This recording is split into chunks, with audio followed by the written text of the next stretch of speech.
Neće biti nikakvog grandioznog uvoda za ovaj video, jer anime o kojem danas pričamo to jednostavno ne zaslužuje. King's Game, to jest Osama Game The Animation, je prosto tako loš anime koji zaista ne znam zašto sam pogledao. I to dva puta. Dva puta sam ovo sranje gledao. U vremenu nesnimanja sam čitao razne mange. Neki od njih su me prosto impresionirale, naterale na razmišljanje šta je život, kako neki nacrtani likovi mogu da ispadnu tako realni i zašto ovaj čovjek voli tolike sise. Sise treba voleti. Dok sam uživao u raznim delima, u Recommended mi je izašla King's Game manga i onda sam se setio kako je anime meni jednom prilikom rekao da je manga mnogo bolje od animea, tako da napravio sam kaznu do 100 dinara, Noodle Edition i bacio se na čitanje. Jednog dana cijelo odeljenje dobije invite poruku za takozvani King's Game, u kojem hteo ne hteo ti moraš da učestvuješ i ne možeš da odbiješ. Princip je lak, određen učenik dobije naređenje od kralja putem poruke i mora ga izvršiti u roku od 24 sata, a ako ga ne izvrši, pa doći ćemo do toga. Sami zadaci su u početku relativno laki, poljubi se sa nekim, uhvati drugaricu za sisu, Itadakimasu. seksi i tako to. U jednom trenutku dolazi do promjene. Naređenja koje dobiju postaju sve opasnija, teža i sve u svemu okrutnija. Priča za sada zvuči interesantno i da ništa osim ovoga niste čuli o ovom animeu, verovatno biste ga i pogledali. Ne brini, zato postoji drugi deo ovog videa, pa ga poslušajte. Svaki lik, bukvalno svaki lik u ovom animeu zaslužuje zlatnu medalju za debila. Nivo gluposti koji sam ovdje video me je naveo da razvrstam ljude u dve grupe. Normalni ljudi koji svaki dan iskoriste najbolje što mogu, tako što igraju Valheim. Fuck you, Big Tree! And I destroy...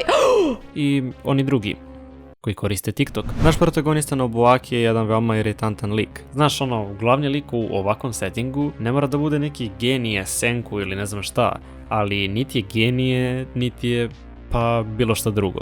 Kada imate ovakav anime, sigurno ćete misliti da će biti bar neka vrsta nadmudrivanja. Jednu koju smo mogli recimo da vidimo kroz dobar deo Kaijija, gdje je svaki lik uvrnut, truo i prosto postao zao radi sopstvenog profita i kocke. Ili jednostavno IQ 300 strategije u one out su vezane za igru bejsbol, ali u Osama Gameu prosto nema ničega od toga. Mislim, ima krvi, letenja ruku, seksa nekada, plakanja, žaljenja, smizdrenja, dranja, ne znam, tako dalje. Ljudi koji gledaju ovaj anime i misle da je dobar, verovatno isto planiraju da svoje dete nazovu Kaneki Ken. Jedini likovi koji bi izdvojio odavde, ne po kvalitetu naravno, nego jer ne dele jednu osobinu kao svi ostali likovi, su glavni lik koji je virtuozni bog, Art Kuja sa motornom testerom, likuša sa belom kosom, jer pa ima belu kosu, razlikuje se. Ostali su tu samo da popune mesta, a ni ovi nisu puno bolji. Zbog toga što sam bacio pogled i na mangu, ove abominacije, video sam da je anime adaptacija zapravo kombinacija dva dela King's Game-a, tako da imamo početno odeljenje glavnog lika i drugo odeljenje glavnog lika,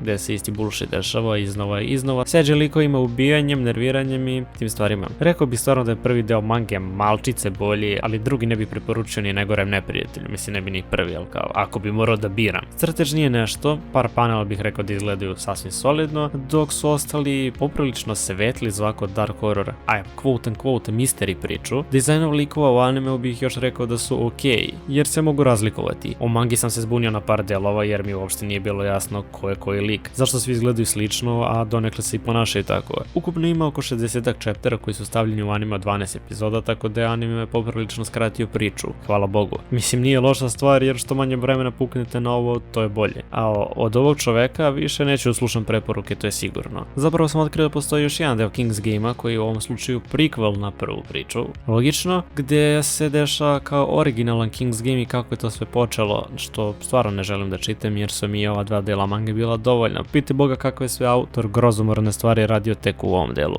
Zaključak je da sam dobio dežavu, kao da sam ovom animeu pričao jednom prilikom.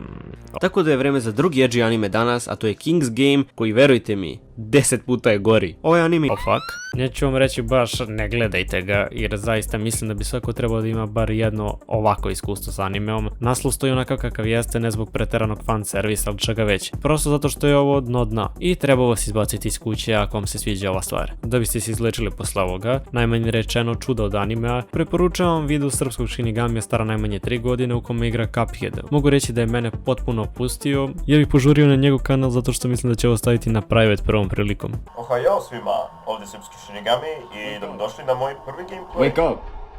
Wake up! Wake up!